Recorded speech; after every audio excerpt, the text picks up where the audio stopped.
By the time I came back in from the porch after Ellen's funeral, somebody had moved my chair. It wasn't far. Maybe 2 feet to the left out from the head of the dining room table where Ellen and I had always sat when the house was full. Just enough that Richard could stand there with one hand on the back of it like he belonged in the spot. My probate folder was open in front of him. The house still smelled like ham biscuits, coffee, and damp wool coats. Somebody from church had brought scalloped potatoes in one of those old Pyrex dishes with blue flowers on the side, and somebody else had left a lemon pound cake under plastic wrap on the counter.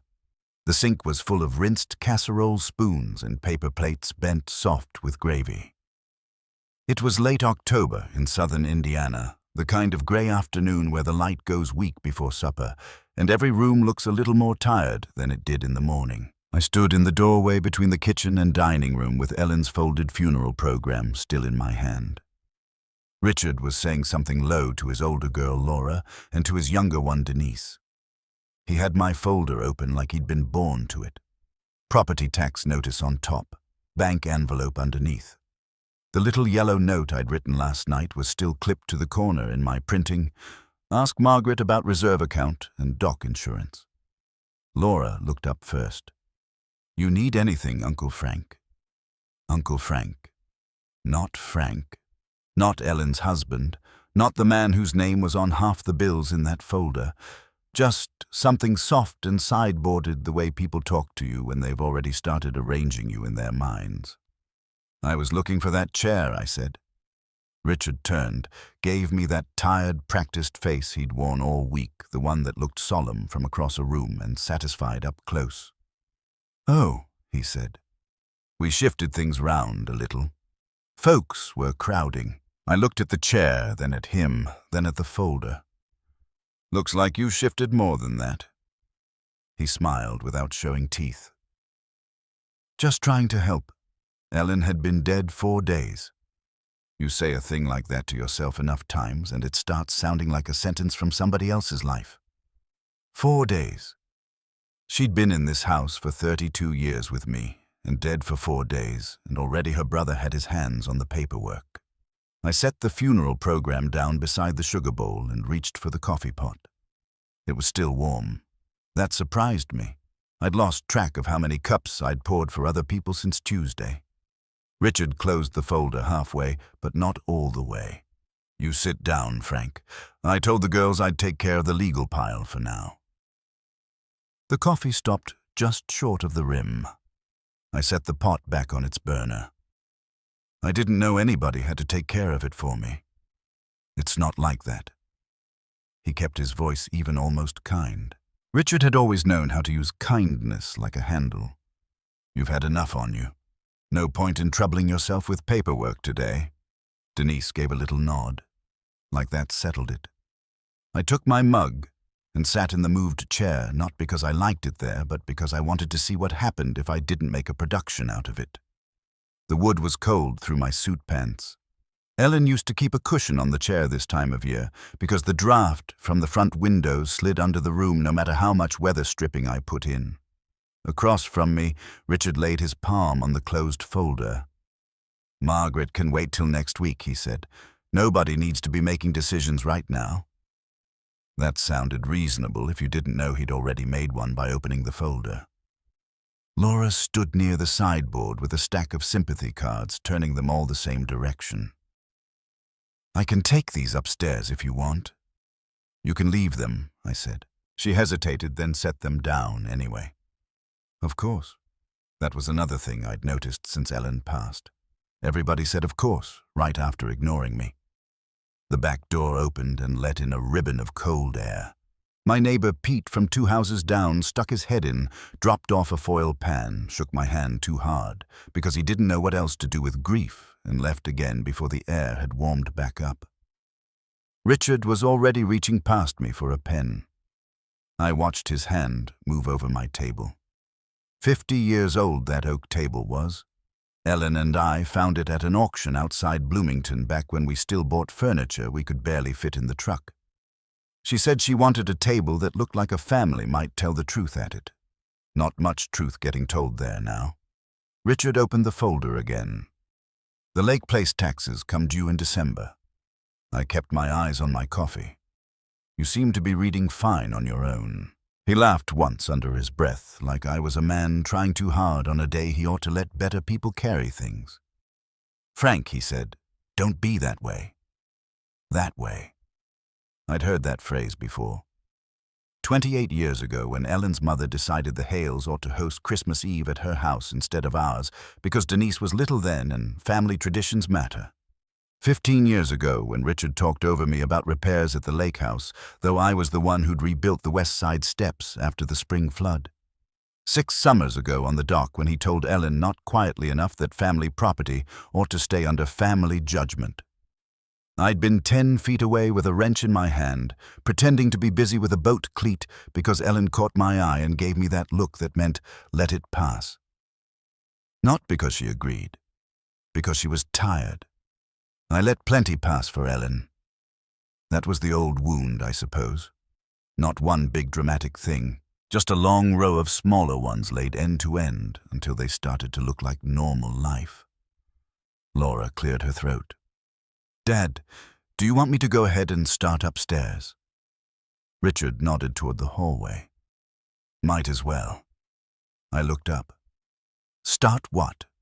Just putting some of Ellen's things together, Laura said quickly. Nothing major. Scarves, jewelry, the drawer items, so they're not all over the place. They're not all over the place, I said. The room got still in that particular family way where nobody admits a wrong step, but everybody waits to see if you'll force them to. Richard leaned back against the table. Nobody's taking anything, Frank. We're trying to save you from having to sort through all that right now. I thought about Ellen's cedar chest at the foot of our bed. The one with the brass handle I tightened every fall because dry air loosened the screws. She kept winter scarves in their old cards from the girl, and the green wool coat she only wore to church on Christmas Eve. There was a sachet bag in the corner that smelled faintly of lavender and cedar. It would still smell like her if somebody hadn't been in there yet. I'd rather leave her things where she left them, I said. Denise gave Laura a look.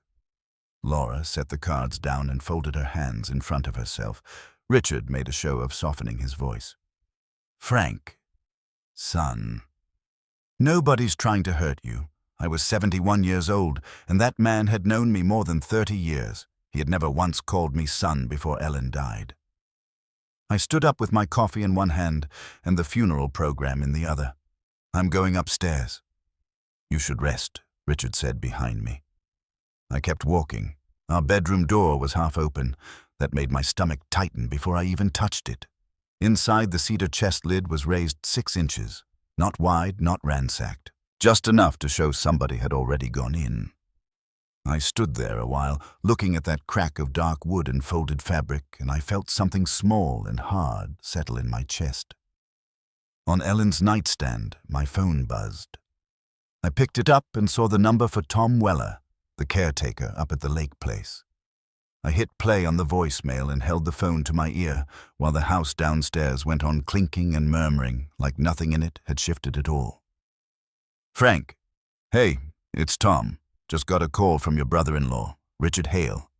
He said to hold off on giving anybody access or talking next steps till the family decides what's happening up here. I figured I better check with you, seeing as how you and Ellen always handled the place. Give me a call back when you can. He paused, then added quieter. Didn't sit quite right is all. I stood in my own bedroom beside my wife's half-open cedar chest, listening to a man from the lake house explain that my brother-in-law had already told him the family would decide what came next. Like I wasn't in it. I listened to the voicemail twice. The first time I still had enough of the decent man left in me to think there had to be some softer explanation. Tom misunderstood. Richard spoke too quickly. Somebody used the word family in the loose church basement sense of it, meaning everybody under sorrow's roof. The second time, standing there beside Ellen's open cedar chest, I knew better. I went downstairs with the phone in my hand. The house had settled into that after-funeral murmur people use when they've decided the hard part is over. Foil lids lifted, forks against paper plates. The smell of instant coffee and baked ham gone greasy in the warming drawer. Richard was by the sink rinsing his cup like a man at home in his own routines. Did you call Tom Weller? I asked. He turned the faucet off. At the lake. Yes, I may have touched base with him. Touched base. Men like Richard always had a phrase ready to put upholstery on a hard thing. For what? He dried his hands on one of Ellen's dish towels. Not his. Hers. The blue striped one she always kept over the oven handle because it was thick enough to lift hot lids. Frank, I didn't want anything getting confused up there. People hear someone's past, and all of a sudden, everybody's got opinions. Access ideas. I've had access for 32 years. His eyes held mine for a second, then slid aside in that way that said he had heard me, but did not consider the sentence decisive. Laura was at the kitchen island, with a legal pad now. Ellen's silver sugar bowl sat beside her, and she had written 3 headings down the page in neat block letters, House Lake Personal. Denise was opening the pantry cabinet like she had any business knowing where the extra paper towels were. Richard kept his tone level. Nobody's shutting you out. We're just trying to keep things orderly until we all know what Ellen wanted. Something in me went still then, not calmer, clearer. He said Ellen's name the way a banker says account. I looked at Laura's pad. What's that? She flushed. Just making a list. A list of what? She glanced at her father before answering. What all needs to be handled? I nodded once. Handled by who? Nobody said anything for a moment. Denise looked down into the pantry. Richard folded the dish towel once before setting it on the counter. That's not fair, he said finally. No, it wasn't. I turned and got my coat from the hall tree. Not the black one from the funeral. My old tan canvas jacket with the worn cuffs and the receipt from Menards still folded in one pocket from 2 springs ago. Ellen used to tease me that I could carry the whole county in that coat if somebody gave me enough pockets. Where are you going? Laura asked. Up to the lake. Richard stepped half a pace forward. Frank, there's no reason to run around today. I put my phone in my jacket pocket. Funny. Seems like everybody's been running around plenty. The drive took just under 40 minutes. Grey sky, bare sycamores, soybean fields cut down to stubble. The kind of Indiana road where mailboxes lean and every 3rd yard has a rusting boat trailer in it. I'd made that drive in every season of my adult life. Summer with coolers in the bed of the truck, November with leaf bags, January to check pipes and keep mice out. Once in a freezing rainstorm because Ellen woke at 3 in the morning, convinced we'd forgotten to turn off the mudroom baseboard heater.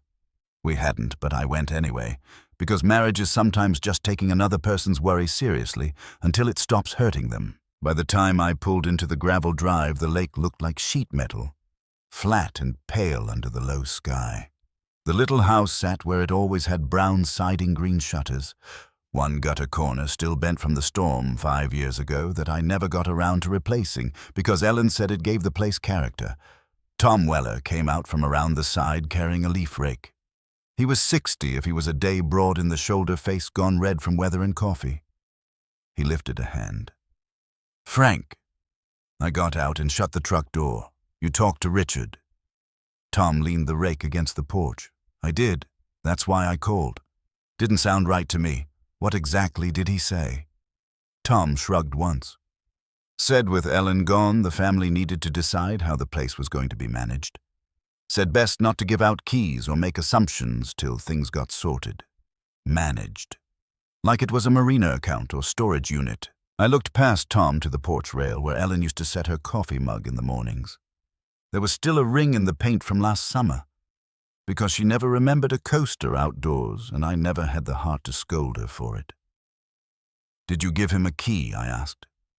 Tom hesitated. No. But when I checked the hook inside one, spare's gone. I felt the back of my neck go hot. We went in through the mudroom. The house held that shut-up smell of lakewater cedar cleaner and old cushions. My boots made hollow sounds on the pine floor. Above the hook rack by the door hung 3 labels in Ellen's careful handwriting, truck boat spare. The brass nail under spare was empty. Tom stood back. Wasn't me. I know it wasn't. I stared at the empty nail longer than I needed to. Then, same as it always did when present trouble found the shape of old trouble, memory rose up mean and clear. 6 summers back, Richard had come up for the weekend after Ellen's mother went into assisted living. We were all down on the dock one evening with drinks sweating in our hands and bugs starting to collect over the water. Ellen had on that faded red camp sweatshirt. She loved the one with the frayed cuff she kept meaning to sew. Richard had said, looking out at the lake like it was listening, "I just think some things ought to stay under family judgment." I remember tightening a cleat bolt with a wrench I didn't need because I knew when a sentence wasn't really aimed at the air. Ellen asked, "What exactly does that mean?" Richard smiled. "It means this place has Hale history. It should be protected by people who understand that." I waited for her to laugh it off. She didn't. She set her glass down on the dock rail and said, "Frank understands this place because he's the one who keeps it standing." Richard made that little breath through the nose sound he used when he wanted to seem patient with lesser minds. That's not what I meant, but it was. I knew it then. I know it now. Back then, Ellen caught my eye and gave me the smallest shake of her head. Let it pass. Not because she agreed, because it was our anniversary weekend and she wanted one Saturday in July that didn't end with her brother ruining it. I let it pass because I loved her. Standing there in the mudroom with the missing key hook in front of me, I saw the cost of all the passing I'd done. Tom touched the brim of his cap. "You want me to change the lock?" Before I could answer, a car door shut outside. Laura's voice carried from the gravel. I stepped onto the porch as she came up holding a clipboard against her chest like a schoolgirl who'd taken a wrong turn into somebody else's grief. "Uncle Frank," she said, a little breathless, "Dad said you might come up here." "Did he?" She glanced at Tom, then back at me. "I was just going to start making a basic inventory, so later on, nobody has to guess." "Inventory of what? The furniture, mostly? Kitchen things? Personal items, if there are any, here?" She said it softly, like softness changed the meaning. I looked at the clipboard. Across the top she had written, "Lake House Contents." "It's 4 days," I said. Her mouth tightened. "Not cruel. Embarrassed." "I know." "No, I don't think you do." She lowered the clipboard. "Dad's trying to keep things from getting messy." That nearly made me laugh. Not because it was funny. Because there are moments when a lie gets so clean you have to admire the ironing. My phone rang in my pocket. Margaret Bell. I stepped to the far end of the porch where the boards dipped slightly near the old glider. Margaret. "Mr. Mercer," she said. She always called me that unless Ellen was in the room. "I need you to come by the office this afternoon if you're able." "Is this about the trust?" A pause, short and careful. "Yes." I looked out at the lake. Laura was standing by my truck now, talking low to Tom, both of them pretending not to watch me. Margaret went on. "Your wife left sealed instructions to be opened after the funeral. They concern the trust administration directly. I need to place them in your hands." My hands. Not Richard's. Not the family's. Mine. I drove into town with the heater on too high, and my jaw set so hard it hurt behind my ears. Margaret's office sat over the old pharmacy on Jefferson Street above a sidewalk still damp from morning drizzle. The waiting room smelled like paper lemon polish and the radiator that had knocked every winter since Clinton was president. She met me herself and took me back without small talk. On her desk sat a large cream envelope sealed my name written across the front in Ellen's hand. For a second I couldn't breathe right. Margaret folded her hands. "Frank under the amended Mercer Hale. Living Trust, you are named sole trustee." I just looked at her. There are some sentences a man hears late in life that don't make him feel bigger. They make him feel seen, and that can hurt worse. "She changed it?" I asked. 18 months ago." Why Margaret touched the envelope lightly. She answered that herself. I picked it up. Even unopened, I knew the feel of Ellen's folding. Neat, firm edges, no wasted motion. She thought this would happen, I said. Margaret did not dress the truth. Yes. I slid one finger under the flap, then stopped. My throat had gone thick. Not from anger. Not exactly. From the knowledge that while I'd been telling myself for years that quiet was the decent choice, Ellen had been seeing the whole board clearer than I had. She knew, I said again. She was very specific about timing, Margaret said. Very specific that it be read after the funeral, and very specific that there be no confusion about who held authority. I stared at my name in her handwriting until it blurred. All at once it felt like I was losing her, in a second direction. First to death, now to the fact that she had needed to prepare while alive for what her family would do to me once she was gone. I swallowed and said, "Is Richard aware?" "No." I nodded slowly. Then I looked up at Margaret and felt something inside me settle into its right place. "Good," I said. "Then we'll open it where he can hear every word." "Good," I said. "Then we'll open it where he can hear every word." Margaret studied me for a second over the rims of her glasses. I imagined she was making sure I meant it the way I said it. Not hot, not reckless. Final. "When is he expecting the family to meet?" she asked. "Tomorrow afternoon, at the lake." She nodded once. "Then I'll be there." The next day came in cold and bright, one of those late October afternoons when the sky looks scrubbed hard and the bare trees around the water show every branch. I got to the lake house early, not to prepare anything dramatic, just to open the place myself. I unlocked the mudroom door with my key and stepped into the smell of cedar-cleaner old coffee grounds and lake damp that had settled into the walls over 30 summers. I turned the thermostat up a notch, set out 6 mugs, put the coffee on, then I went into the dining room and moved the chairs back where they belonged. That mattered more than it should have, maybe because a man notices that sort of thing after a while. Who sits where? Who gets shifted? Who lets it happen? Ellen used to sit on the window side because she liked the water in her peripheral vision while she talked. I sat at the head because she said I poured coffee better from there, and because the afternoon light came over my left shoulder instead of in my eyes. By the time the pot had finished dripping, the room looked like itself again. Richard arrived first, driving his dark Buick up the gravel as if he were coming to preside over something. Laura came with him. Denise came 10 minutes later in her own car. Nobody had brought a casserole this time. No church ladies, no sympathy voices, no baked ham smell to soften anything. Just family, if that was the word for it. Richard stepped inside, took off his coat, and looked around the room. His eyes landed on the chair placement first. I saw that. Then on the envelope in front of me. "What's this?" he asked. "Coffee's fresh," I said. He did not sit right away. "Margaret Bell called me this morning, said she'd be joining us." "She will." "For what purpose?" I looked at him. "You'll hear it with the rest." That bothered him. Not enough to show openly, but enough that he adjusted his cuff before taking his seat. Laura came in behind him, slower than usual, her mouth tight, one hand resting on the back of a chair before she pulled it out. I remembered that about her.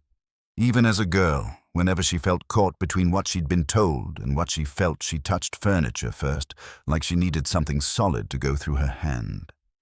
Denise sat without speaking. She looked younger all of a sudden, or maybe just less sure. Richard cleared his throat. "Before Margaret gets here, we may as well begin talking through practical matters. There's no sense wasting time." I folded my hands on the table and let him talk. He did it exactly the way I knew he would. Calm voice, moderate pace. A tone like grief had made him nobler instead of hungrier. He spoke about preserving family continuity, about making sure the lake house remained protected, about Ellen's intentions, Ellen's standards, Ellen's sense of legacy. He kept using her name as if repetition gave him authority over it. At one point he said, "Obviously emotions are still raw, and nobody expects Frank to shoulder all this right now. Nobody expects Frank." I had heard versions of that sentence for 32 years.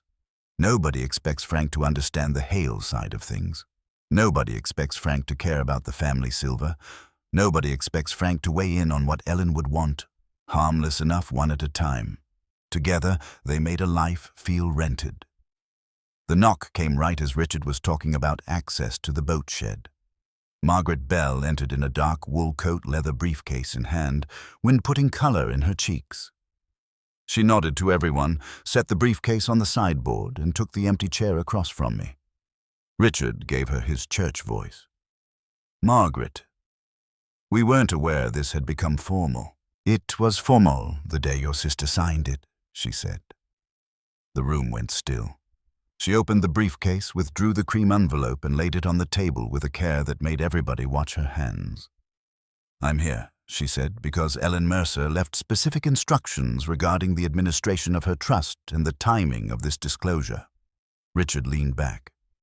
"I'm sure we can all sort that out together." Margaret looked at him over her glasses. "No. You can all hear it together." That was the first time I saw him lose even a sliver of the room. She broke the seal, drew out the typed document first, and adjusted her glasses lower on her nose.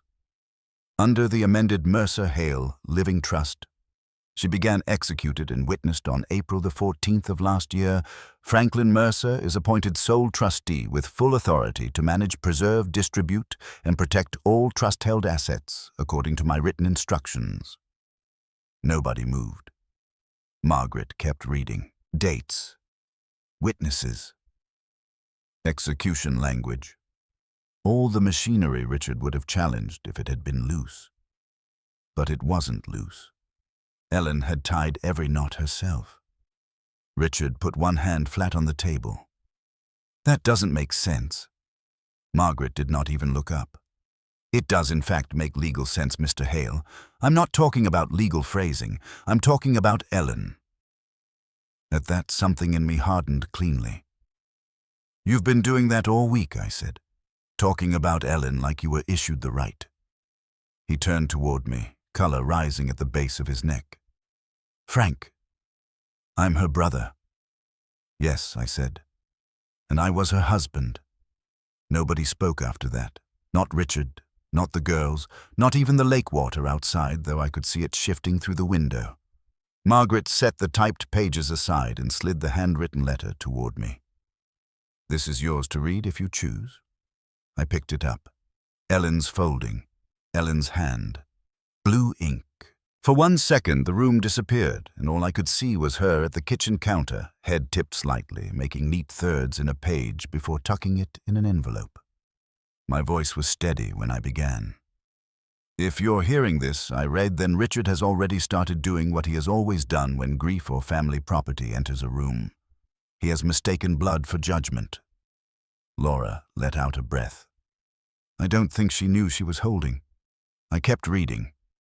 "I want this plain because Frank has spent too many years allowing plain things to be wrapped up for the sake of peace. The lake house is not safe in the hands of people who value Hale control over honesty." Richard, if you are sitting there offended, think back to the evening on the dock when Mother was failing and you told me family property should stay under family judgment. You were not talking about me. You were talking around my husband while he tightened the cleat bolt you hadn't noticed was loose. Richard's face changed then, not into shame exactly, a worse thing for a man like him. Recognition. Denise looked at her father. Laura looked down at the table. I read on. "Frank never answered you that night because I asked him not to. I have asked him to swallow too much for the sake of keeping ugly things from spreading. That was my failure, not his. I won't let it follow me into death." My throat tightened there, but I kept going. Blood is not the measure here. Trust is.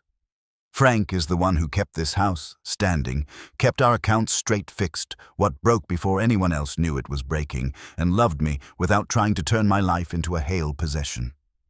He is my sole trustee because he is the only person I trust to honor what belongs to memory, what belongs to charity, and what belongs to him. The word him sat in the room like something finally set down after being carried too long.